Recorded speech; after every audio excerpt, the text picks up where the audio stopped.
Sometime in early 1985, Tipper Gore, the wife of, at the time, Tennessee Senator Al Gore, bought for her young daughter Karena the album Purple Rain by Prince. The family loved enjoying contemporary popular music together, and Purple Rain was one of the most popular albums of 1984 and 1985. It was all a fun mix of pop, R&B, and rock until the end of side 1 on the vinyl, where the song Darling Nikki was played. In the song, Prince bluntly and directly sings about a girl who is doing an explicit adult action on herself. Tipper and Al Gore were horrified to hear such a thing, not expecting such a thing on an album their daughter was listening to, that they put on for her in the first place. Tipper Gore then realized that a lot of popular music in fact alludes to or talks about subjects that she viewed as not suitable for her daughter or other children. Tipper Gore found allies with other notable DC mothers Susan Baker, Pam Hauer, and Sally Nevius, all wives of notable Washington DC figures of the time. They were collectively known as the Washington Wives, and they decided to collectively establish the Parents Music Resource Center, or PMRC for short. The PMRC wanted to find ways to label and restrict any themes of sex, drugs, and violence in popular music. They soon found financial support from Beach Boys member and often described musical villain Mike Love, as well as, ironically, Joseph Coors, the owner of the Coors Beer Company. The PMRC made a list of 15 songs they specifically objected to called the Filthy 15. Each of these songs contained lyrical content such as sex, violence, profanity, drugs, and alcohol, or the occult, which basically meant something they perceived as satanic. Notably, while there were popular pop artists included, the list overall seemed to be biased towards hard rock and heavy metal, which made up the majority of the list. In August of 1985, some record companies agreed to work towards setting up a parental guidance label for explicit lyrics on future albums. However, the PMRC had other goals. They wanted not just a PG sticker, but a stronger X-rated label for explicit albums. In a Washington Post article after Tipper Gore insisted that they weren't interested in censorship, the PMRC wanted unsuitable album covers to be covered up, kept behind counters in stores, for record companies to reassess contracts with explicit performers, and for broadcasters to voluntarily not play their work. This mixed messaging brought up a lot of concern and criticism. This was not the first time America had dealt with censorship cases for music or other forms of entertainment by a long shot, even for specifically entertainment with perceived immoral or explicit content. Just 7 years prior, the U.S. Supreme Court made a ruling on the case FCC vs. Pacifica Foundation, in which a George Carlin skit about the 7 words not allowed to be said on television was argued to be too indecent for television or radio broadcasting due to the explicit language. The Supreme Court made a distinction between illegal obscenity and merely indecent content, ruling that indecent content could not be banned. However, the FCC could make rules about what time of day such content was allowed to be broadcasted. This is why many TV stations usually played more adult shows later at night. Now it seemed music was the next major target. Rules on obscene versus indecent versus acceptable media that applied to movies and TV weren't necessarily applicable in the same way with audio formats such as a song. However, the rise of the music video definitely blended the two mediums. That aside, this censorship issue was unique in a few ways compared to past and future censorship issues. Firstly, while there were public airways for TV and radio, most music at the time was consumed by purchasing from a private store a physical product to play in the privacy of your own home.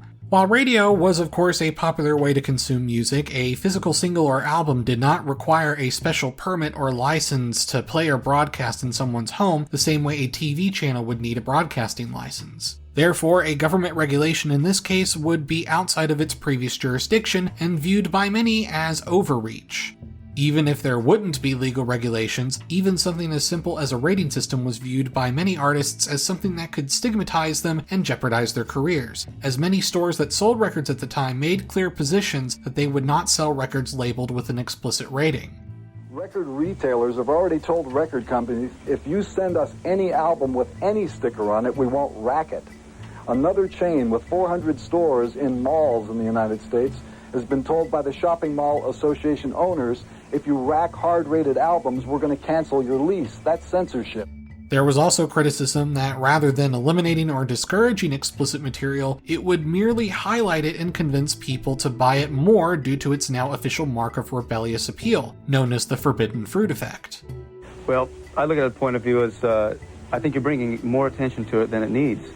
If you come up with a rating system, it's going to target an audience to that, X-rated or whatever, however it's labeled. While some censorship cases over the years have had gray areas such as matters of public safety, being within a public or government institution, conducting targeted hate speech, or a company's discriminatory hiring practices, this was outside all of those areas. It became a case on whether government should regulate or pressure the recording industry and music stores to censor music that, while edgy, was legal because some, but not all parents found it objectionable. This was also not a partisan issue either. While most PMRC members and supporters were generally conservative-leaning, it had support from members of both Democrats and Republicans. The critics of the PMRC were also across the political spectrum. On September 19, 1985, the PMRC managed to get a Senate hearing hosted by the U.S. Senate Committee on Commerce, Science, and Transportation. In support of possible restrictions on music, you had Susan Baker from the PMRC and Florida Senator Paula Hawkins, which gave testimonies. Pyromania. No question. Burn the building. Burn, burn, burn. Along with multiple music and psychological figures who all claimed heavy metal music was bad for children and it influenced them to do immoral things, despite having no scientific data to back it up and mostly just pointed out lyrics. Consider the self-destructive violence that's encouraged in their song Whiplash. Bang your head against the stage like you never have before. Make it ring, make it bleed, make it really sore. But it was the testimonies of three musicians on the matter that got the most attention. Rock musician Frank Zappa, metal singer of Twisted Sister Dee Snider, and country singer John Denver. Frank Zappa was already a huge critic of the PMRC, and it was no surprise that he was against any censorship. Zappa also believed it was a distraction from Congress attempting to pass a blank tape tax, but ultimately his testimony would be remembered for several scathing lines that summed up his criticisms. The PMRC demands are the equivalent of treating dandruff by decapitation. John Denver had the image of a wholesome, family-oriented American entertainer enjoyed by all ages, and a musician who might be more sympathetic to the PMRC. He's the country roads guy. He did music with the Muppets. However, much to their shock and disappointment, John Denver was very much against their efforts, declaring himself anti-censorship and compared the PMRC's efforts to Nazi book burnings. Mr. Chairman, the suppression of a people, of a society, begins, in my mind, with the censorship of the written or spoken word. It was so in Nazi Germany. It is so in many places today where those in power are afraid of the consequences of an informed and educated people. Overall, to paraphrase a YouTube comment I saw a long time ago, if Frank Zappa was the brains and Dee Snider was the brawn, then John Denver was the heart. Dee Snider, meanwhile, being a heavy metal singer, surprised Congress by beating every stereotype metalheads had. Despite showing up in typical 80s metal attire and joking that he didn't know whether it was morning or afternoon, he quickly shot down every preconceived notion. Before I get into that, I'd like to tell the committee a little bit about myself. I'm 30 years old, I'm married, I have a 3-year-old son. I was born and raised a Christian, and I still adhere to those principles. Believe it or not, I do not drink, I do not smoke, and I do not do drugs. Being one of the filthy 15 in question, Dee Snider directly defended his music and pointed out that 2 of his songs considered to promote sadomasochism and violence didn't pertain lyrics to either of those things at all and were merely imagined and influenced by the edgy imagery. Ms. Gore was looking for sadomasochism and bondage, and she found it. Someone looking for surgical references would have found it as well. Yeah. Dee Snider, being a parent himself, took the PMRC's concerns about parenting children by pointing out that responsible parents would be the ones preventing their children from accessing explicit music if they cared enough, even if it meant putting in a little effort. Let's suppose the lyrics aren't printed. Then what choice does a parent have? To sit down and listen to every song on the album? Well, if they're really concerned about it, I think that they have to. Do you think that's reasonable to expect parents to do that? Being a parent isn't a reasonable thing. It's a very hard thing. I'm a parent and I know. By the end of the testimonies, the committee appeared as either incompetent parents or people who didn't properly do their research on what they were censoring or how it would even be done in the first place.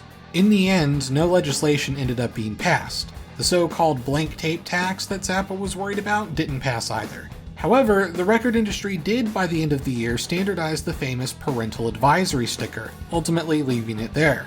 The result was mixed. Zappa's fears were in many ways realized, as several large realtors such as Walmart during the 80s and 90s refused to carry any albums with parental advisory stickers, which would impact several artists' sales. But simultaneously, the forbidden fruit effect was also true, and edgier artists took the label as a mark of pride. This would not only help heavy metal and hardcore punks appeal in cool circles, but also fuel the rise in popularity of gangster rap in the hip-hop scene. This, of course, would not be the end of ridiculous censorship in media either, whether you have the 9/11 censorship 16 years later, or the censorship attempts today involving political talk shows in Sinclair Media. But the PMRC hearings of 1985 and the resulting fallout were an example on how people could come together and defend both freedom of speech and support the arts by standing up to censorship. It's a shame how little things change. I'm Emperor Tigerstar, and I'll see you guys next time.